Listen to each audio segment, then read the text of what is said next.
Dans ce journal, nous irons à Marrakech au Maroc, toujours dans le cadre de la 41e Assemblée Générale de la Fédération de Sociétés d'Assurance de Droit National africaine, FANAF. Et puis, la Banque africaine de développement BAD apporte un soutien de 71 milliards de francs CFA pour la transformation de l'agriculture ivoirienne. Les détails tout à l'heure. Et un mot de santé dans ce journal. Le GP20+, un nouveau remède pour la sinusite infantile. Bonsoir à tous, bienvenue au journal de Business 24 Africa. Commençons tout de suite par cet élément. À l'Assemblée Générale de la FANAF, les professionnels de l'industrie des assurances ont enrichi la réflexion sur la nécessité de couvrir les risques et catastrophes naturelles. Les pays africains font face aux conséquences du changement climatique. Quelle couverture d'assurance pour ce genre de risque? Une initiative fait son chemin sur le continent. Il s'agit de l'African Capacity Risks qui a été longuement présenté à Marrakech. Jean-Charles Sibaï et Soro Tchelina pour les détails. Inondations, sécheresse, actes de terrorisme, autant de risques courants sur le continent africain qui peinent à bénéficier d'une assurance. À Marrakech, la réflexion était au centre des assemblées générales de la FANAF. Notre continent subit de temps en temps, dans certains de ces pays, d'une crise liée à la sécheresse, aux inondations et quelquefois aux cyclones, particulièrement dans la zone d'Afrique australe et certaines de nos îles de l'est du continent. Et nous avons constaté depuis un certain nombre d'années l'augmentation de la fréquence de ces catastrophes à cause de la détérioration du climat, vous le savez bien. Et le réchauffement climatique apporte plus de sécheresse et quelquefois même des inondations subites et brusques que nous avons constatées. La saison se déplace et globalement, on estime aujourd'hui que les 2/3 des risques catastrophiques pour nos pays, ce sont des risques d'origine climatique. Et quels sont les premiers qui subissent ces risques? Ce sont nos petits paysans, ce sont nos parents qui comptent sur la culture, sur l'agriculture et une agriculture qui compte sur la pluie. Donc vous comprenez très bien qu'ils ont un impact direct. La couverture des catastrophes naturelles et des risques, une initiative fait son chemin sur le continent africain, l'African Risk Capacity ARC. La réponse qu'on a jusqu'aujourd'hui, c'est laquelle? C'est la réponse humanitaire. Il y a un problème, on déclare la crise, on demande de l'aide financière. L'aide financière, malgré la bonne volonté de ceux qui nous aident, arrive 9 mois, 12 mois après. Pendant ce temps, les gens ont tout abandonné. Ils ont mangé leurs semences, ils ont vendu leurs outils et quelquefois ils ont immigré. Et donc, il fallait trouver une solution qui permette d'avoir la réponse au moment où il y a la crise. Et c'est ainsi que la mutuelle a été créée par les membres de l'Union africaine. Et cette mutuelle, elle-même, s'est créée une filiale, une compagnie d'assurance, en se disant que nous allons aider nos pays à être prêts, à se former, à se préparer et ensuite à pouvoir disposer de ressources financières nécessaires pour agir sur la base d'un plan qui est déjà là pour que la réponse soit efficace en cas de crise. Une rencontre est annoncée à Abidjan dans le mois de mars pour une plus grande mobilisation des décideurs publics sur cette problématique. Les 4 piliers de l'African Risk Capacity seront présentés: l'alerte précoce, la planification d'urgence, l'assurance et l'adaptation au changement climatique. La digitalisation est une révolution que les sociétés d'assurance ne doivent pas rater. Cette conviction a été unanimement partagée par les acteurs de l'assurance en conclave à Marrakech au Maroc dans le cadre de la 41e Assemblée Générale de la FANAF. Un panel sur comment réussir cette digitalisation de l'assurance africaine a sensibilisé sur l'impérieuse nécessité d'une réponse digitale aux besoins du marché. Restons toujours avec Jean-Charles Sibaï et Soro Tchelina. 3%, beaucoup moins dans plusieurs pays. Voici le taux de pénétration de l'assurance hormis l'Afrique du Sud. Un taux encore très faible, poussant les sociétés d'assurance à rechercher de nouveaux clients. À la question de savoir où les trouver, les animateurs de ce panel sont certains. On les retrouvera sur Internet et sur le mobile, et les chiffres l'attestent. Sur 1,2 milliard d'Africains, 362 millions sont des internautes. Le continent enregistre également 82% de taux de pénétration du mobile, voire 100% dans certains pays.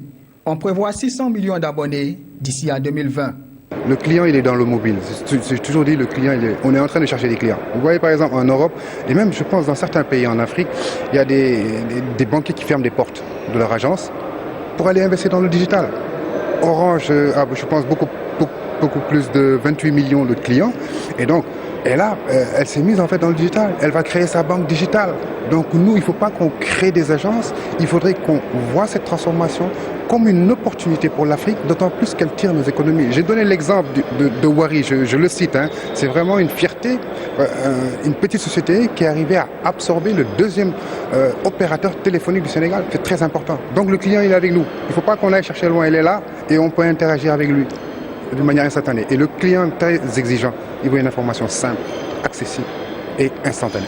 Vous le voyez bien, aujourd'hui, payer par exemple sa prime et le faire comme on le fait par le passé, le remettre à un commercial qui se retrouve dans le nord du pays pour venir jusqu'au siège de la société dans le sud, c'est difficile. Donc il faut passer ce cap-là des difficultés pour simplifier la relation avec le client. Donc aujourd'hui, avec le mobile, par exemple, faire un paiement de sa prime d'assurance, c'est des exemples très simples, mais c'est des exemples du quotidien avec une utilisation poussée de la technologie que nous allons donc mettre en œuvre la digitalisation et simplifier donc la relation avec la clientèle. Les compagnies d'assurance, oui, mais tout le monde financier, qu'il s'agisse des banquiers, des asset managers que nous sommes, nous n'avons pas le choix aujourd'hui et nous sommes obligés de travailler ensemble pour favoriser l'accès des produits financiers au plus grand nombre. Et cela permettra sans doute de mobiliser davantage d'épargne intérieure qui sera favorable notamment au financement des investissements productifs de l'économie et aussi à financer les grands projets et permettra aussi à nos différents pays de réduire la masse de la dette extérieure. Pour le Zimbabwéen Tavaziza Madzenga de la compagnie suisse Re, le potentiel de l'assurance digitale va permettre de réduire le gap d'assurés. Aux acteurs du monde des assurances, Emmanuel Brûlé de la société Sam Finance a rappelé la nécessité d'une stratégie en s'entourant de compétences. Quant au Sénégalais Souleye Diouf, consultant spécialisé en NTIC, il fera des recommandations liées à la mise en œuvre d'instruments technologiques. Le plus dur, c'est de faire participer le top management. Parce que quand il n'y a pas un engagement du top management, vous ne pouvez rien faire. Vous avez beau faire de la publicité dans les journaux, dans les médias, parler de digital. Parce que la digitalisation, ce n'est pas seulement prendre en photo votre compagnie et la numériser. Ce n'est pas ça. C'est tout un processus qui change. Donc il faudrait vraiment que le top manager s'implique, innove dans ce sens et porte le changement au sein en fait, de ses collaborateurs, sensibilisés. Je veux que tous les assureurs s'y mettent.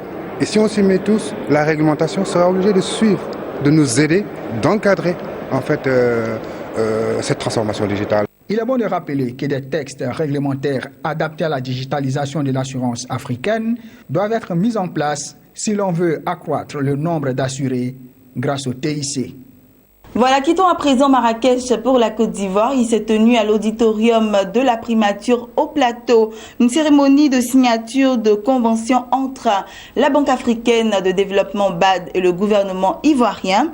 Un apport de 71 milliards de francs CFA de la BAD a été octroyé à la Côte d'Ivoire dans le cadre du financement de 2 projets, notamment le projet de pôle agro-industriel dans la région du Bélier et le projet de développement des chaînes de valeur dans la région de l'Indénié-Duablin.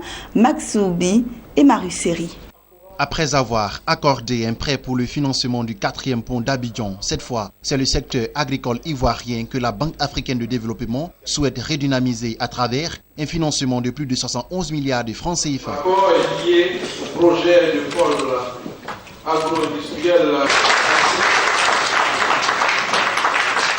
Cette signature de convention entre le ministre de l'Économie et des Finances, Adama Koné, représentant l'État ivoirien, et le directeur général pour la région ouest de la Banque africaine de développement, Janvier Lidse, s'est déroulée en présence du Premier ministre Amadou Coulibaly. Selon Janvier Lidse, ce financement permettra de mettre en place le socle d'un pôle agro-industriel pour transformer et moderniser l'agriculture dans la région grâce à la restauration et au développement du capital productif.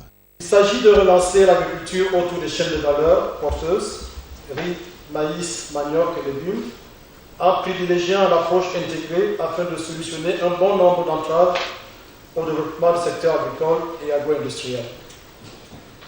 Le projet permettra de doter la région du Bélier d'infrastructures clés pour le développement des activités agricoles et agro-industrielles, notamment les aménagements hydro-agricoles, les pistes rurales, les ouvrages d'exploitage, tout en assurant de meilleures conditions de vie aux populations concernées en énergie, eau potable, cantine scolaire, structures sanitaires. Il apportera un appui décisif à l'ensemble des acteurs pour mieux structurer les organisations de producteurs tout en renforçant leurs capacités techniques et managériales.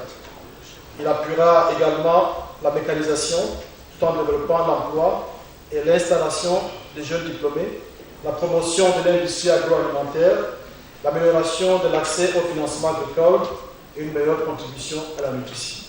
Quant au Premier ministre, il a affirmé l'engagement du gouvernement à assurer toutes les diligences pour la mise en œuvre de ces projets porteurs de croissance et qui mettent l'accent sur la sécurité alimentaire. Ces deux projets de haute portée économique et sociale s'inscrivent dans le cadre de la mise en œuvre du programme national d'investissement agricole.